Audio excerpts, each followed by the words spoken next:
All right, my name is Rachael Woody. I'm here with the Linfield College Archives, and we're doing an interview today with Taylor, Justin, and Joe, and we're at King Estate. It is June 13th, 2019. And usually the question we start out with is why wine? But we'd love to spin it a little bit, and given the family business of King Estate, it's more why the family business for you guys. You want to take that one? Actually, I think we kind of just fell into it. But as far as what I know, my grandfather and my father both always had an interest in wine. And I know that they came out to this property looking actually for hay. And they decided that this would be a great spot for a vineyard. And so that's what they did. The rest is history. Yeah. I think for the third generation, all three of us have had a sort of a non-linear path to working with the winery. Taylor lived overseas in Germany and built a recording studio out there. Went to art school in Portland, Oregon, and lived in Portland for a number of years. Joe has pursued his interests his whole life and is about to go off to Los Angeles to go to film school. And we'll continue, I think, to also work with King Estate to help produce our media and contribute to the family business in that way. I had a music career for the first part of my life and started a recording studio in New York. So we've all kind of had our own trajectories, but I think that at the end of the day, why the family business, I would say one of the main answers to that question is in the question itself. It's family, right? And this is the ship that we are really all in together, and I think it's natural for all of us to want to contribute to that. Yeah, I think it matters more than ever these days too. Having a family business in this age of consolidation, it really kind of makes you stand out from the crowd in that regard. So yeah. There's King Estate is one of the larger wineries in the state of Oregon that is truly family owned and family operated. I think that we take a good deal of pride in that. As Joe was kind of saying, there's so much changing in the landscape in the industry right now for distribution, wineries, etc. And we're kind of holding down that flag of the true family-owned, successful wineries in Oregon. And speaking to that, you're part of a legacy, and are there sort of pressures or benefits to having sort of that legacy mantle? Both. Yeah. Both. We're not a high pressure family. No. Yeah, but if someone's going to be here, they have to be here out of a genuine passion and interest for the craft and the industry. So, yeah. Yep. Yeah, it's huge benefits, right? For sure. Being able to contribute to all of the innovation that's happening here.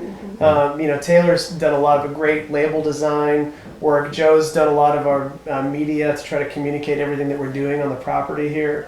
And all of that messaging, all of those visuals, all of that media ends up going out into the world. And especially in my role in the company in sales, and we use the products that they make all the time, and they all tell the story of what King Estate is, where we're going, and so to be able to kind of contribute to capturing that, but then also to contributing to where it's all going, is a huge benefit for us. As the third generation, it's kind of what we should be helping to do. And then as far as challenges, it's hard sometimes when you're running a family business and you've known each other your whole lives, your family, but then you also have to make that switch in your head where you go into the business mindset, and you have to deal with each other in a different way. So Yep. Yeah. challenging sometimes. It's been fun. Yeah. Yeah, I imagine it's taken some adjustments. sure. For sure. Yeah. Absolutely. Yeah. Yeah. But really, it's been pretty darn smooth. It has been. Yeah. Yeah. Yeah, We all like each other, so it helps. yeah. It does help. It's good to have that foundation of Yeah. love and respect. Definitely. Oh yeah. Oh, yeah. You have to Yeah. have that. Yeah. Yeah. Yeah. Yep. Well, I know that you each touched on sort of what you do here in terms of skills and knowledge that you provide. More formally, could you state for the record what it is that you do in your job here? Sure. I'll start. So I do video production. So I'm video production manager is my title. I also do a lot of photography, copywriting, kind of a jack of all trades with that stuff. So yeah, but mainly video production, video editing. So yeah. I started working with King Estate while I was living on the East Coast. I was living in New York and started working with the winery officially, I think, in early 2011, I want to say, or yeah, around that time. And started managing the Northeast for the winery, 4 states in the Northeast, managing our distributor relations and sales in those states. And then moved back to Oregon about 4.5 years or so ago, and then was working as an Oregon State manager for that a couple of years.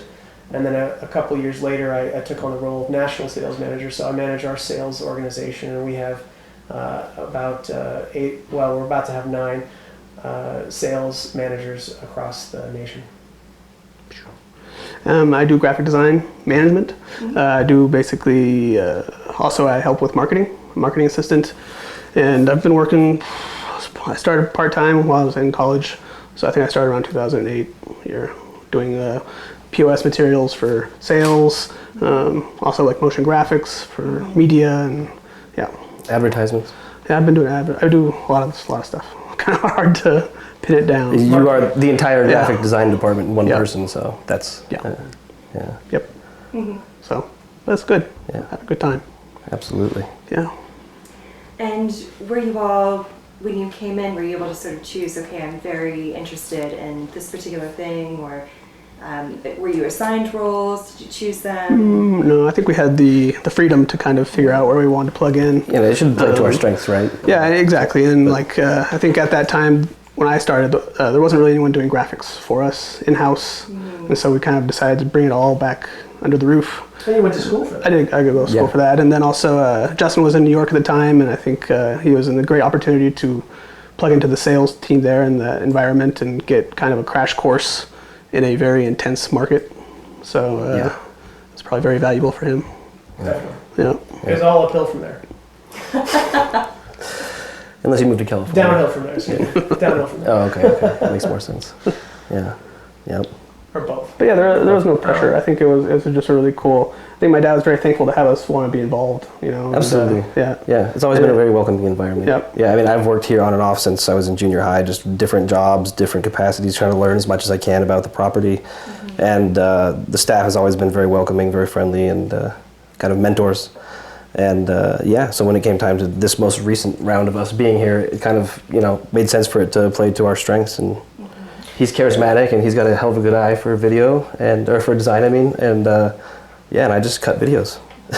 Well, we were never, to Joe's point, we were never kind of pressured or pushed into working in the business at all with the family. And so when we did come to it, I think it was sort of like fitting in where it felt most natural, where we saw the opportunity, and then negotiating that with the winery, and and the job has never been a given. Yeah. I think we all know and feel that that it's important to excel and to exceed expectations. It's not a gimme job. And we're going through a lot of challenges as an industry as a whole right now, I think, and navigating those challenges takes a lot of time every day, and you have to pay attention. You have to be on the job, so I think that we all really value the opportunity to be working here, and I think we try to do our best with it. Yep. That is correct.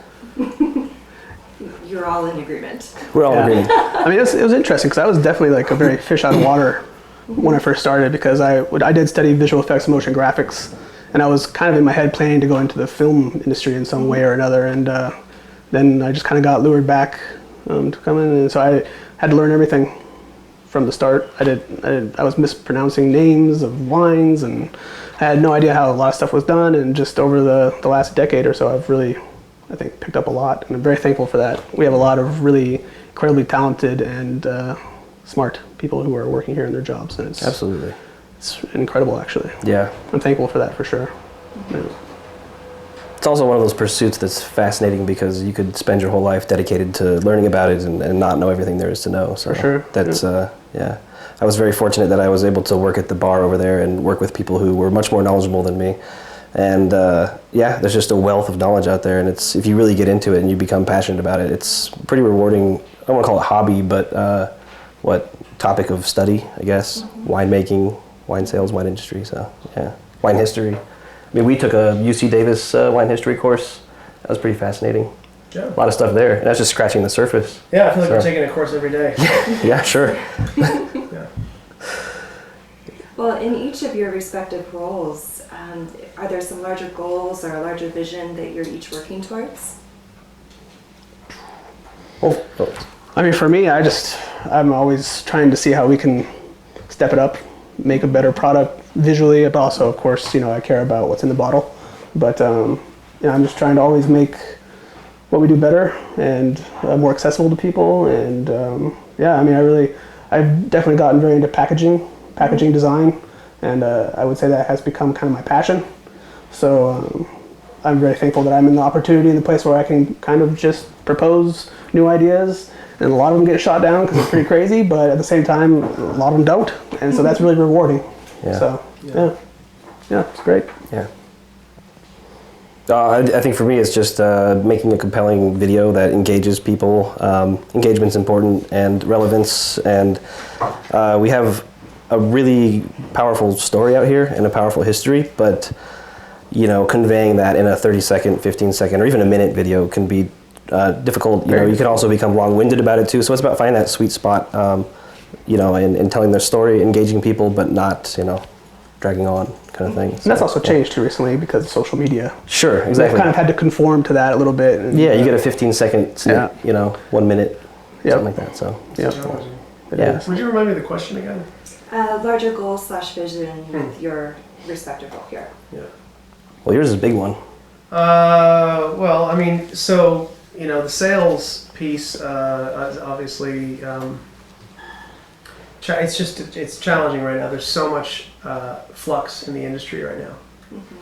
And so I think one of the biggest goals that I have is to figure out how to align ourselves with the right kind of distribution. Distribution that values fine wine.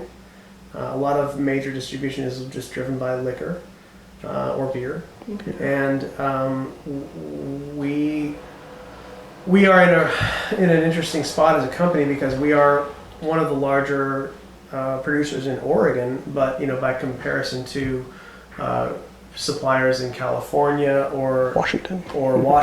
or Europe, or South America, we're small, or small medium, and so finding our way through the landscape of distribution and the landscape of the market, and finding out what's going to be the healthiest situation for King Estate out in the world is challenging, but it's my goal to sort that out for us, and it's an ongoing. It never really seems to stop. It's an ongoing process because the industry and the market is always changing, and so you're always sort of trying to figure out how to adjust yourself to give yourself the strongest position. So my goal would be to sort out our sales situation, make sure we have strong distribution, strong sales force, and I think ultimately all three of us, looking forward beyond our current roles. I think all three of us know that it's going to take all of our efforts, all of our minds to figure out how to make sure that King Estate persists for the next generation. And so ultimately that really is, I think, that what underlies all of our individual goals. Yeah. In your time thus far, do you have moments or events that you're most proud of so far? Well, I mean, we did a great little mini documentary on biodynamic farming. That was a pretty collaborative effort, and that was, again, going back to the importance of telling our story. That was probably a good moment, I think, in terms of that. So, yeah. I'll go. I've been on the Oregon Wine Board since January, and while it's not necessarily directly related to King Estate, I learned yesterday that some of the bills that we've been working on for the last several months, almost a year, I think, really, have taken really important steps forward and are now poised to pass. And some of those bills include. One of the bills is called SB 112, and it is about tax fairness and making sure that California companies that buy Oregon grapes and bulk wine pay the taxes to the state, which I think many of them haven't really been doing. And so that for me is just a moment, recent moment. In fact, I learned all this yesterday. I'm proud to have been, I think, taken a pretty active role in helping to make that happen. Yeah. For me, it would be probably Oregon Solidarity Project. That's been a really fun project to work on. I'm proud to be a part of it. Everyone who's contributed to that has just been awesome. Like, I don't know, I don't think that's really happened ever in the wine industry in Oregon, where people have come together so quickly and kind of really done something so special like that. It's very cool. And bridging that. Sometimes people think of it as a little bit of a divide, let's say, between the Willamette and the Umpqua Road and some of the Southern Oregon AVAs. I mean, really, coming together as a state. Right. Being there for each other. Yeah. Cool. Sends a message. That's for sure. Yeah. Definitely sends a message. Yeah. And the Acrobat sale was also very, I think, kind of cool for the whole family, just because we brought out a product, we built it, and then in the middle of a recession. And then it was an interesting challenge, but it was the right product for the right time. And then, building that up was an incredible feat for this small company to do. For sure. It's definitely been an adjustment for us after the sale, but I think we have a lot of good things cooking. So it's lots of innovation. We get to refocus. Rosé, Sauvignon Blanc. We have a new product called Inscription that's not out yet. It's coming out in August. It's going to be a Willamette Valley Pinot Noir. Beautiful package, really great wine, and I think it's going to be pretty disruptive. Excellent. Yeah. I want to dig into a couple of those things in a minute, but before we move to sort of present and then future, just one more question about the past. And for families, we like to ask the next generation, what was it like being children and growing up within the wine industry, especially at a time when the wine industry was not the behemoth it is currently? What was that experience like for you?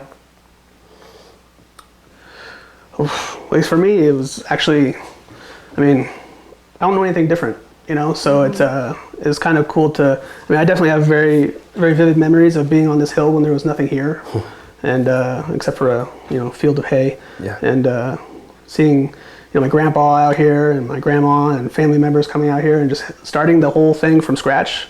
I was very young, but I still have kind of memories here and there of it. But I'm very fortunate to be involved, and it's been really cool to see how it's grown and how the vineyard has expanded over the years, and all the different varietals that we've kind of gone into, and it's really cool. It's I wouldn't trade it for anything. So a lifelong learning experience. But basically echoing what Taylor said. That's kind of like all I know. Growing up, this was such a big part of our lives. It's hard to have a frame of reference for anything else. there's a lot to learn. That's what I learned.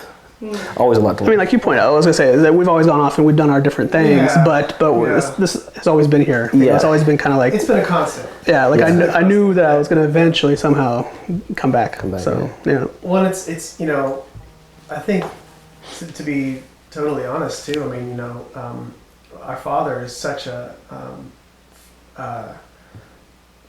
powerful personality, and this is just been his baby. You know, he's given a lot of himself in his life to this place. You know, for our grandfather, this was the company that he helped to found after he founded his original company, King Radio, which had nothing to do with wine.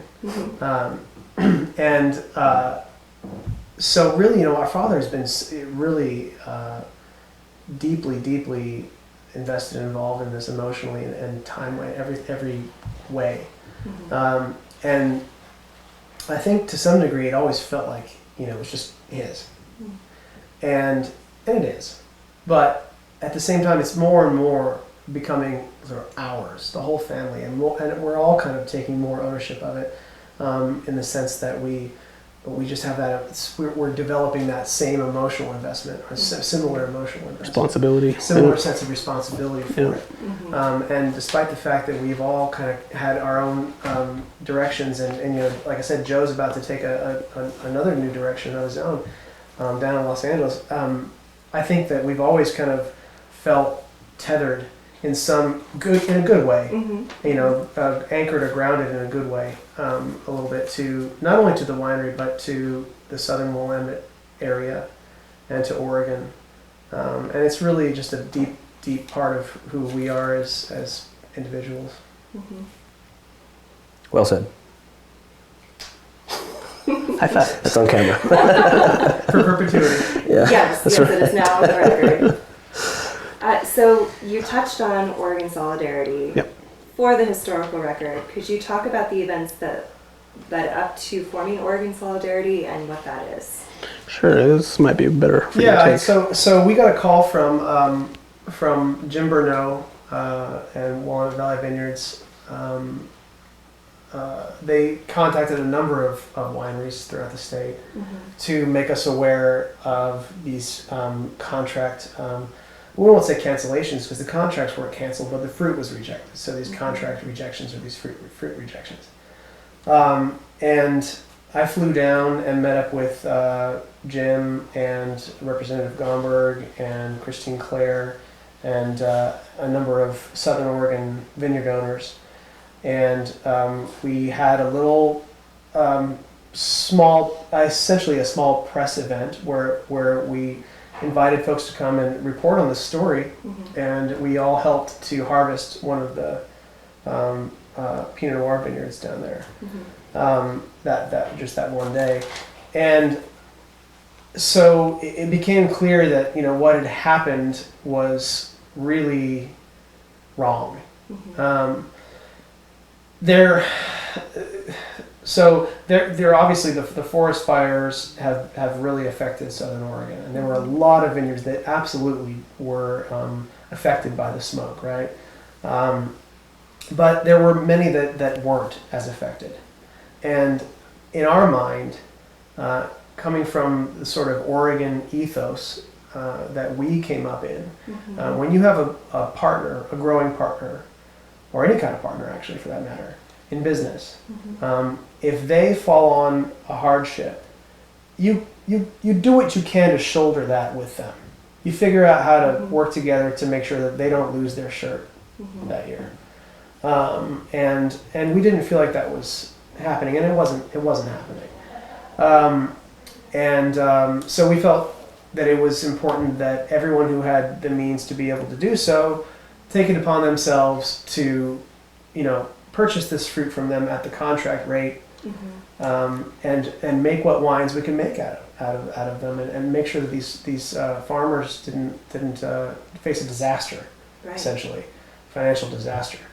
And so that's where the project was sort of was born out of. And you know, over the course of the last, you know, several months, you know, it has sort of dovetailed into this larger conversation, I think, about the relationship between Oregon and Washington, excuse me, Oregon and California, and how we have to negotiate that. I think the Solidarity Project has helped put some focus on this issue, which has also helped drive some of the legislative fixes that we've been working on and have been having some success with recently. So I think it was an important project beyond just making sure that the farmers weren't, in financial ruin that year. It went beyond that. It was also about this broader question of how we're going to deal with our own popularity. Yep. Truth in labeling. But then truth in labeling. And so Taylor designed all of the labels for the Oregon Solidarity Project. The Chardonnay, there's 3 wines. There's a Rosé, a Chardonnay, and a Pinot Noir. The Rosé was made by J.P. Fellow and Jason Lett. They shared that duty. Actually, all the winemakers came together to talk about all the different varieties and how they were going to make the wines, so that there was some consistency across the SKUs. And then the Chardonnay was made by Willamette Valley Vineyards, and then the Pinot Noir made by King Estate Winery. So a really fun, amazing collaborative project. To Taylor's point, I mean, people came together so quickly. Yeah. I mean, this was literally, the week that they were supposed to be harvesting to fulfill this contract for this California company that canceled on him. Was we had to go back down and get the fruit and so and then make the wines and put the packaging together, put the marketing together. We did a lot of work with local retailers as well that were really supportive. Fred Meyer, Safeway, really supportive in making sure that that Solidarity got out there into the market and was in stacks in stores, and people could hear the story. We had interest coming in from all over the country. We had strong orders from states out on the East Coast and the Southeast. I mean, really, really cool. It was a very resonant story for folks. For sure. Yeah. All we want out of it is, we want to do business with California. We want California wineries here. We want to sell fruit to California. We want to do all those things. We just ask that they try to take part in the Oregon ethos of how we deal with each other as an industry and how we respect each other. And then also, be truthful about the products. Yeah. But that's my blast on that. I don't know if anybody else has anything to add. Pretty good. Yeah, no, it was also another opportunity to do an informative video. So we did another little mini documentary about that as well. Interviews with the growers, and I think it hits on a very personal level for a lot of people, especially when you're seeing the person who was affected so profoundly by this event happening. I think it was, some of them said 2 days before harvest they got the notification. Yeah, a lot of them didn't have crop insurance. Yeah, so they were, without that, it was game over. Yeah. So, dire situation. There's a lot that came up in that situation that I think has raised really important questions for the industry in Oregon in terms of how we deal with some of these climate changes, how we deal with some of these new business opportunities and relationships that have developed. So it's been difficult, and it's been really challenging, but ultimately I think it's going to be a really healthy and positive thing for the maturity and growth of the state. Agreed. To continue along this thought process, thinking about broader Oregon wine industry and also King Estate, what are some of the future challenges or opportunities that you are seeing on the horizon? I mean, we're bringing out new products. Sauv Blanc is one I think that we have a chance to build and help define what an Oregon Sauv Blanc is. Yeah, I mean, I think some of the challenges that we face are actually challenges that are faced by a lot of the industry. Yeah, growth. For example, sort of disruptive new modes, like ordering, using Seamless or Grubhub or whatever, Uber Eats, and people aren't going to the restaurant. They're not buying the wine at the restaurant, right? So you're seeing, and then and then you have retail. What's affecting retail? You have things like Amazon affecting how much people are actually going to the grocery store. Direct to consumer, because they're getting so many things just direct. Yeah. So we got to figure out some kind of new alcohol delivery service or something. But to be competitive. But Uber Booze. Uber Booze. Uber But we Booze. just have this. So we have these disruptive elements that I think are big challenges, and then of course, like I mentioned earlier, just the shifting landscape of distribution in the market. Yeah. Any other challenges or opportunities from your respective roles? I mean, going back to solidarity, I think California is a future challenge and a future opportunity as well. So, kind of like what you said, working on an even playing field with them may be a future challenge, but also an opportunity at the same time. So, Right. Yeah. And to clarify, it's in how we treat each other, the organ ethos you mentioned, and then also truth in labeling. Yeah. Is there anything else I'm missing there in terms of the tension with California? Well, We don't want to paint a picture that's like, too promoting too much of an idea of tension, but there has to be some kind of framework established for how we treat each other going forward. yeah, I mean, and it should be pointed out that there are plenty of California companies operating in the state of Oregon that are Doing it right. bang up jobs. Oh yeah, absolutely. A Absolutely. lot of good actors as well. Yeah. Yep. And so along those lines, how does the organ experience, the organ ethos, the organ brand help sort of counter some of these challenges or help support you in finding solutions? I think the authenticity thing goes a long Yeah. way. Yeah. I mean, we have an identity and it's firmly rooted in reality. We don't have a wine brand that's named after a person that doesn't exist. Fictitious person. Yeah. So yeah, I think authenticity and our voice, and that's our tool. That's our strength.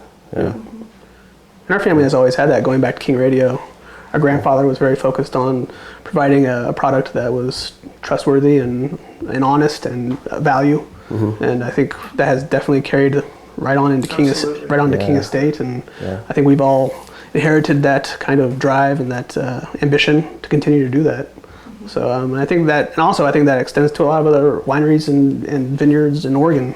That kind of a responsibility to actually put out a product that you can depend on and that is says what it is, and it is what it is. Yeah. That is what it is. Yeah, there's honesty there. Yeah. And I think and one of the ethos pieces from King Radio that is held over into this company and will go on into the future is just the basic idea that you should make the best product that you can and make it available to as many people as you can. Yep. So that means you have to price it fairly. You're just looking for the square deal. You're not looking to gouge anybody. You're Cut not corners. Looking to cut, you're not looking to cut corners. You're not looking to overcharge people. You're not. You're just looking for what's the perfect pocket where you've got a great wine at a great price. That's an important piece. Yep. As far as the larger Oregon wine industry goes, we talked about your involvement in the Oregon Wine Board and the Oregon Solidarity Project.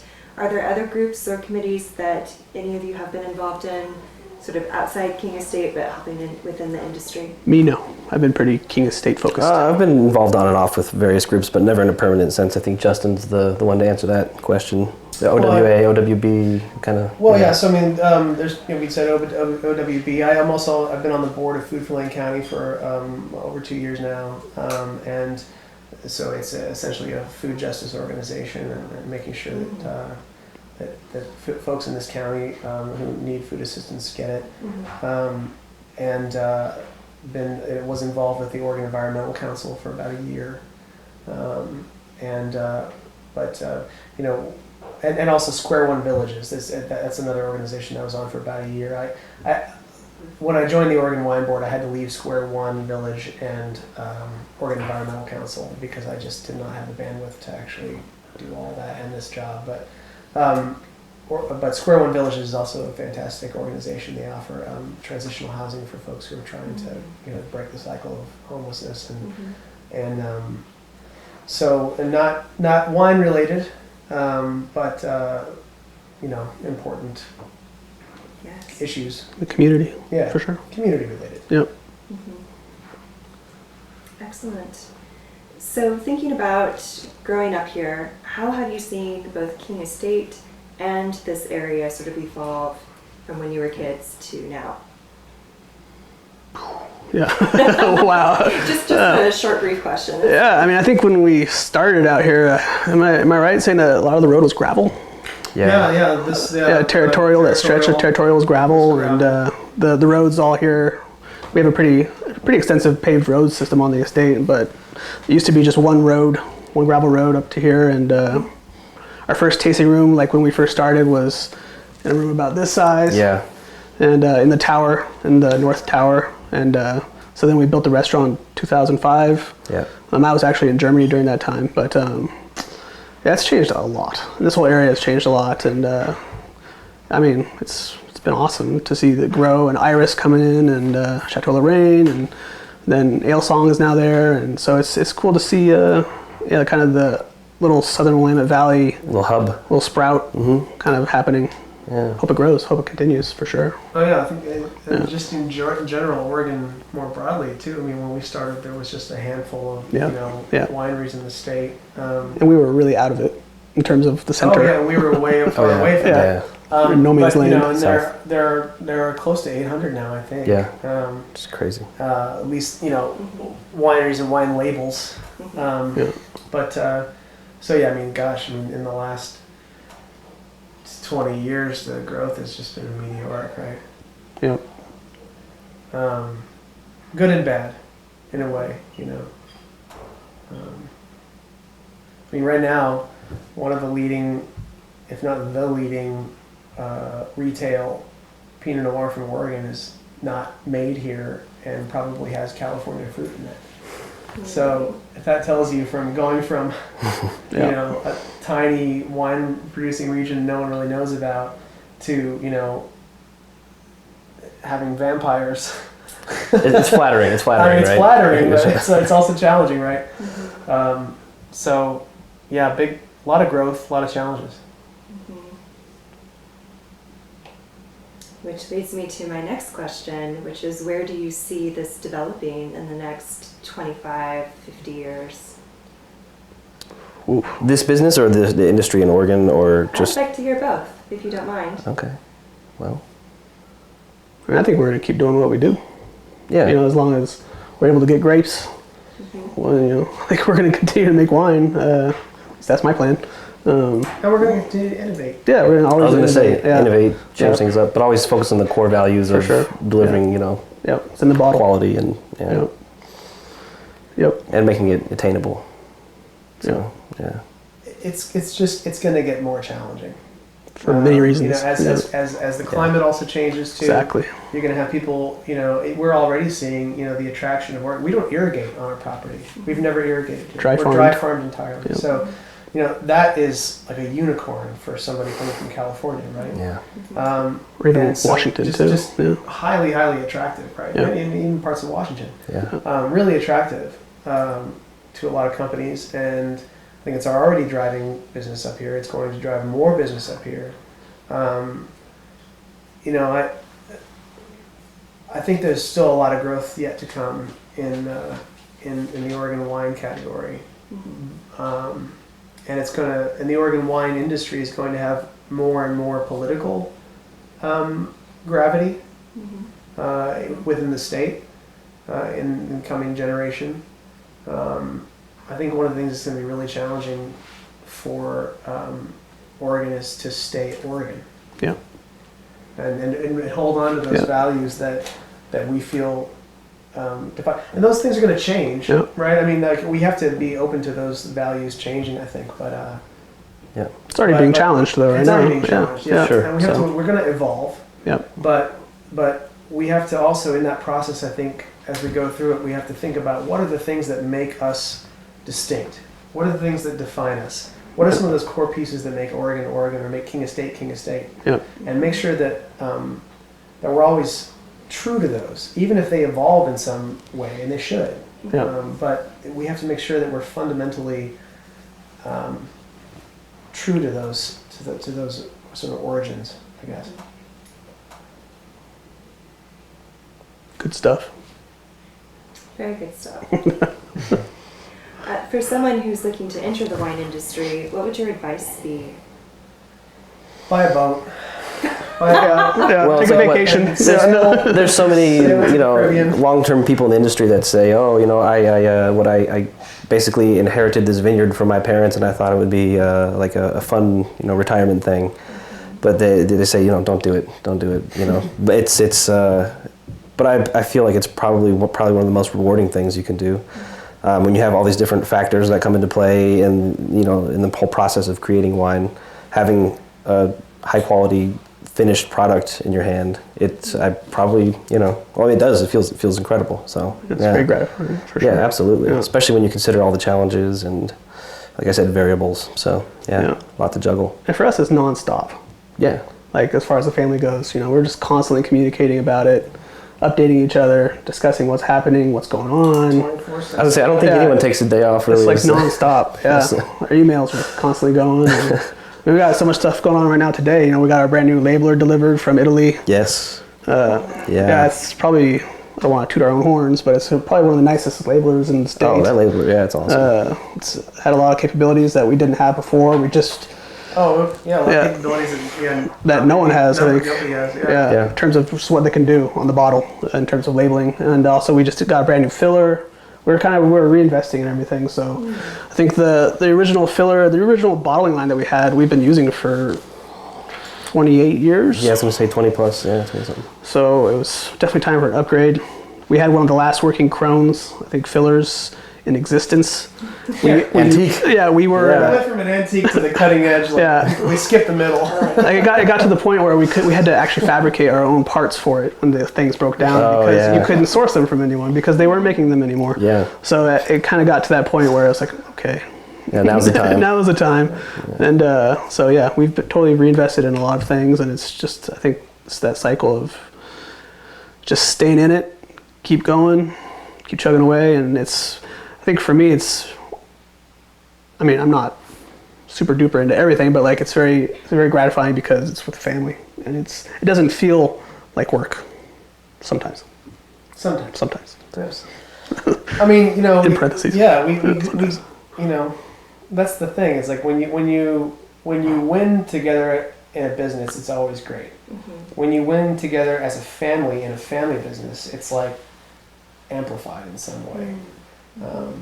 And it's and we're doing that, right now. We've got, like we've all acknowledged, there's a lot of challenges. There are a lot of challenges on the horizon, but we're innovators, we're fighters, we're honest players, mm-hmm.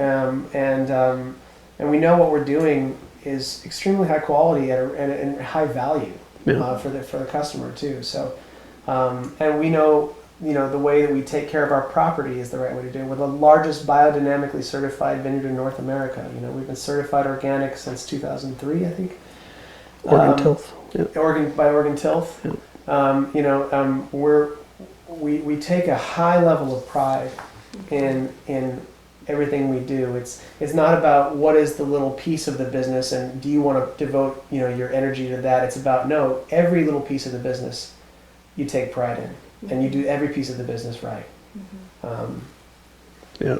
And so I think that's something that we help reinforce with each other as a family. Was that even your question? Forget what the original answer was definitely better. Whatever. Okay, good. Question was. That was a very good answer. So that concludes the formal questions I have for you. Is there anything that I should have asked you, or any last thoughts that you want to share with me? Go for it, Joe. What you got? I had a speech prepared. Excellent. But I left it at home, so. No, I mean, can you guys think of anything? Sure, we have more to say, but we don't want to talk your head off. Today is my 40th birthday. It is his 40th birthday. Yes, So happy birthday. Thank you. I'm going to go have a glass of rosé in my garden. That's my plan. And I'm going to join you. Nice. And I'll be there. Yeah. I won't join you. Oh, you live so close too. I do. It's too hot outside. It is a little toasty. I might not do it outside. So we go home and sit in front of my AC unit. That's right, with a glass of rosé. With a glass of rosé. Yeah. Yep. Well, thank thank you. you. Yeah, thank you. That was great. Joe, Justin, Yeah. and Taylor, so much for your time and sure. for sharing so sincerely your stories. We appreciate it. Yeah, Oh, we thank you. appreciate you being here. Thanks Thank you. Thanks Yeah. for talking to us. Yep.